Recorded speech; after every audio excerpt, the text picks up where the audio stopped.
Right breaking చూస్తున్నాం. BC రిజర్వేషన్ల జీవోపై హైకోర్టులో హౌస్ మోషన్ పిటిషన్ దాఖలైంది. విచారణకు ప్రత్యేక బెంచ్ ఏర్పాటు చేశారు చీఫ్ జస్టిస్ విజయసేన్ రెడ్డి. అభినందన్ కుమార్ తో ఈ బెంచ్ ఏర్పాటు చేసినట్టుగా తెలుస్తోంది. మొత్తంగా బీసీ రిజర్వేషన్ల జీవోపై హైకోర్టులో హౌస్ మోషన్ పిటిషన్ దాఖలైంది. సాయంత్రం 5 గంటలకు విచారణ కొనసాగే అవకాశాలు స్పష్టంగా కనిపిస్తున్నాయి. బీసీ రిజర్వేషన్ల జీవోపై హైకోర్టులో హౌస్ మోషన్ పిటిషన్ దాఖలైంది. ఇక విచారణకు ప్రత్యేక బెంచ్ ఏర్పాటు చేశారు చీఫ్ జస్టిస్.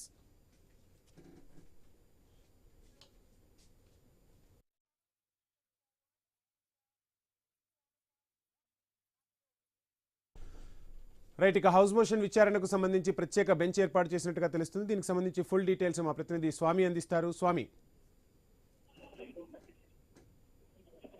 ఒక బీసీ రిజర్వేషన్ సంబంధించిన విషయంలో ఇప్పటికే రెడ్డి జాగృతి పేరుతోటి మాధవ్ రెడ్డి వేసినటువంటి పిటిషన్ పైన రాష్ట్ర హైకోర్టు చీఫ్ జస్టిస్ ప్రత్యేక బెంచ్ ఏర్పాటు చేశారు. ప్రత్యేక బెంచ్ సంబంధించి జస్టిస్ విజయసేన్ రెడ్డి, జస్టిస్ అభినందన్ కుమార్లతో కూడిన బెంచ్ లో ప్రత్యేక విచారణ కాసేపట్లో ప్రారంభం కానున్నది. దీనికి సంబంధించి ఒకవైపు బీసీ రిజర్వేషన్ సంబంధించిన విషయంలో రాష్ట్ర ప్రభుత్వం 42% రిజర్వేషన్లు బీసీలకు కల్పిస్తూ జీవో నెంబర్ 9 విడుదల చేసింది. దీనికి సంబంధించి ఎంపీటీ జెడ్పీటీకి సంబంధించి ఒక జీవోను, అదేవిధంగా పాత రిజర్వేషన్ రోస్టర్ సంబంధించినటువంటి దానికి సంబంధించి మరొక జీవోను కూడా విడుదల చేసింది. వీటన్నింటినీ కూడా సవాల్ చేస్తూ రెడ్డి జాగృతి తరఫున మాధవ్ రెడ్డి పిటిషన్ దాఖలు చేయడంతో, హౌస్ మోషన్ పిటిషన్ దాఖలు చేయడంతో కూడా అత్యవసరంగా చీఫ్ జస్టిస్ దీనికి సంబంధించి ప్రత్యేక బెంచ్ ఏర్పాటు చేసి విచారణకు ఆదేశించారు. దీనికి సంబంధించి సాయంత్రం మరి కాసేపట్లో 5 గంటల తర్వాత విచారణ కొనసాగించనున్నది.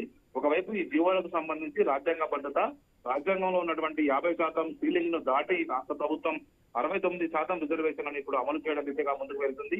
బీసీలకు 42%, ఎస్సీ ఎస్టీలకు కలిపి 27%, మొత్తం 69% రిజర్వేషన్లు అమలు చేయడాన్ని ఇప్పుడు వీళ్ళు సవాల్ చేస్తూ కోర్టును అయితే అప్రోచ్ అయ్యారు. మొత్తానికైతే దేశవ్యాప్తంగా అనేక రాష్ట్రాల్లో ఇలాంటి పిటిషన్లపైన గతంలో విచారణ జరిగింది. కర్ణాటక హైకోర్టు గతంలో ఒక తీర్పును ఇచ్చింది. ఆ తీర్పును ఆధారంగా రాష్ట్ర ప్రభుత్వం హైకోర్టులో వాదించే అవకాశం ఉంది.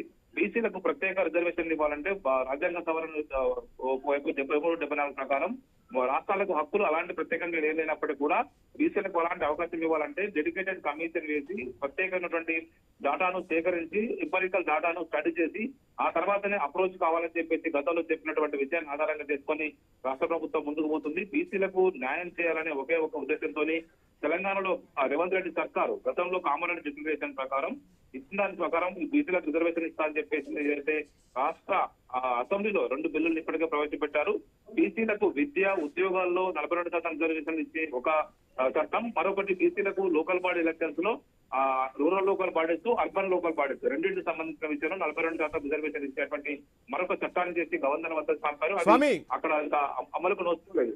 స్వామి, పొన్నం ప్రభాకర్ ఒక కీలక వ్యాఖ్యలు కూడా చూశారు. మనం ఐ న్యూస్ స్క్రీన్ పై బ్రేకింగ్ చూస్తున్నాం. మొత్తంగా స్థానిక ఎన్నికలకు ఎవరు కూడా అడ్డు రావద్దు, బీసీ రిజర్వేషన్లకు సంబంధించి ఎటువంటి అడ్డంకులు సృష్టించొద్దని చెప్పి పొన్నం ప్రభాకర్ విజ్ఞప్తి చేసిన పరిస్థితి. మొత్తంగా ఈ హౌస్ మోషన్ పిటిషన్లు దాఖలవుతున్నాయి. స్థానిక సంస్థల ఎన్నికలకు ఇవి అడ్డంకులుగా మళ్ళీ స్పీడ్ బ్రేకర్గా మారే పరిస్థితి కనిపిస్తుందా? పొన్నం ప్రభాకర్ చేసిన విజ్ఞప్తిని రాజకీయ పార్టీలు కానీ సమాజంలో ఉన్న మేధావులు కానీ అర్థం చేసుకుని ముందుకెళ్లే పరిస్థితులు ఉన్నాయా? ఎలా చూడాలి, ఏం చెప్తారు?